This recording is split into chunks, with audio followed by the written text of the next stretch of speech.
क्या खाकर पिच पर उतरे थे रोहित, न्यूजीलैंड को कर दिया चित। कीवियों को दौड़ाया, गेंदबाजों को रुलाया, न विराट चले न गिल। रोहित ने कैसे रोका न्यूजीलैंड का तूफान, ड्रेसिंग रूम में ही कर दिया था बड़ा ऐलान। शमा का जल उठा कलेजा, रितिका ताली बजाकर थकी, अंपायर भी रह गए दंग जब रोहित ने बरसाए रंग। रोहित शर्मा के खेल पर न्यूजीलैंड क्रिकेट बोर्ड रिसर्च क्यों करेगा? दुबई से लेकर पाकिस्तान तक में रोहित के खेल से ज्यादा बल्ले के चर्चे क्यों हैं? कांग्रेसी नेता शमा मोहम्मद जो रोहित के मोटापे पर सवाल उठा रही थी, उनका कलेजा क्यों जल उठा है? रोहित ने यह पारी कैसे खेली? ड्रेसिंग रूम के अंदर कौन सी रणनीति बनाई थी जिसके बाद वो भूखे शेर की तरह न्यूजीलैंड के गेंदबाजों पर टूट पड़े? अगर आप सुनेंगे तो बस यही कहेंगे, रोहित कुछ भी करना, संन्यास मत लेना। अभी 2027 के वनडे वर्ल्ड कप में टीम इंडिया को आपकी जरूरत। रोहित ने जितने रनों की पारी खेली, जितने चौके और छक्के लगाए, उस पर चर्चा तो हो ही रही है, लेकिन उससे ज्यादा चर्चा उनके बल्ले की है, जिसे मैच से ठीक पहले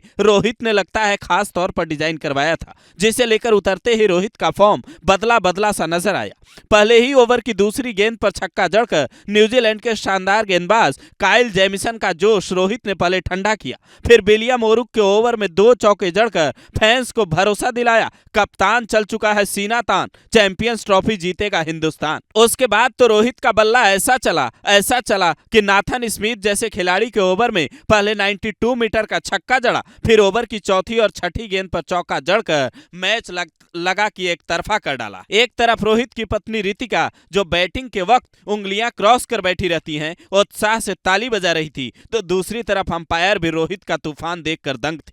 252 रन के लक्ष्य का पीछा कर रही टीम इंडिया पावर प्ले में ही 64 के स्कोर तक पहुंच जाती है। गिल के साथ मिलकर रोहित शतकीय साझेदारी करते हैं, पर बदकिस्मती से गिल 31 के स्कोर पर आउट हो जाते हैं। विराट का बल्ला भी इस बार साथ नहीं देता और वो सिर्फ 1 रन बना पाते हैं। रोको की जोड़ी में सिर्फ यानी रोहित पिच पर अकेले टिके थे, लेकिन आप शायद ये जानकर दंग रह जाएंगे कि रोहित शर्मा की तुलना में विराट कोहली ज्यादा महंगा बल्ला लेकर उतरे थे, फिर भी वो 1 रन बनाकर आउट हो गए। दरअसल विराट जिस बल्ले को लेकर फाइनल मुकाबले में दुबई की पिच पर उतरे थे, उसकी कीमत है करीब 55,000 रुपए, जिसे एमआरएफ स्पॉन्सर करती है, जबकि रोहित शर्मा जिस बल्ले को लेकर उतरे थे उस पर लिखा था CE8 और उसकी कीमत है करीब 45,000 रुपए। लेकिन रोहित के इस बार के बल्ले में एक खास बात यह थी कि इस पर उनका कोडवर्ड लिखा था, और यह ऐसा कोडवर्ड था जिस नाम से पूरी दुनिया उन्हें जानती है। आप तस्वीरों में देख सकते हैं कैसे उनके बल्ले पर हिटमैन लिखा है, जो न्यूजीलैंड के गेंदबाजों के सामने अर्जुन के गांडीव धनुष की तरह गरज रहा था, जिसे देखकर हो सकता है विरोधी मेजर ध्यानचंद की हॉकी की तरह कहने लगे, इसकी जांच करवाओ,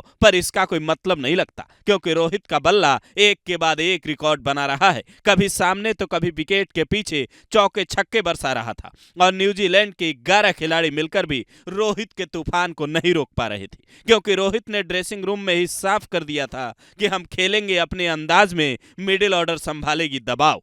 इधर रोहित रनों की बौछार कर रहे थे, उधर सोशल मीडिया पर कांग्रेसी नेता शमा मोहम्मद ट्रोल हो रही थी। लोग पूछ रहे थे, अब बताओ रोहित का मोटापा ठीक है या न्यूजीलैंड के खिलाड़ियों की फिटनेस, जो फिट होकर भी परफॉर्मेंस में अनफिट दिख रहे हैं। भले ही रोहित शतक पूरा नहीं कर पाए, 76 रन के स्कोर पर स्टंप आउट हो गए, लेकिन उन्होंने शानदार खेल दिखाया। आप रोहित की इस तूफानी बैटिंग को 10 में से कितना नंबर देंगे? कमेंट कर जरूर बताएं।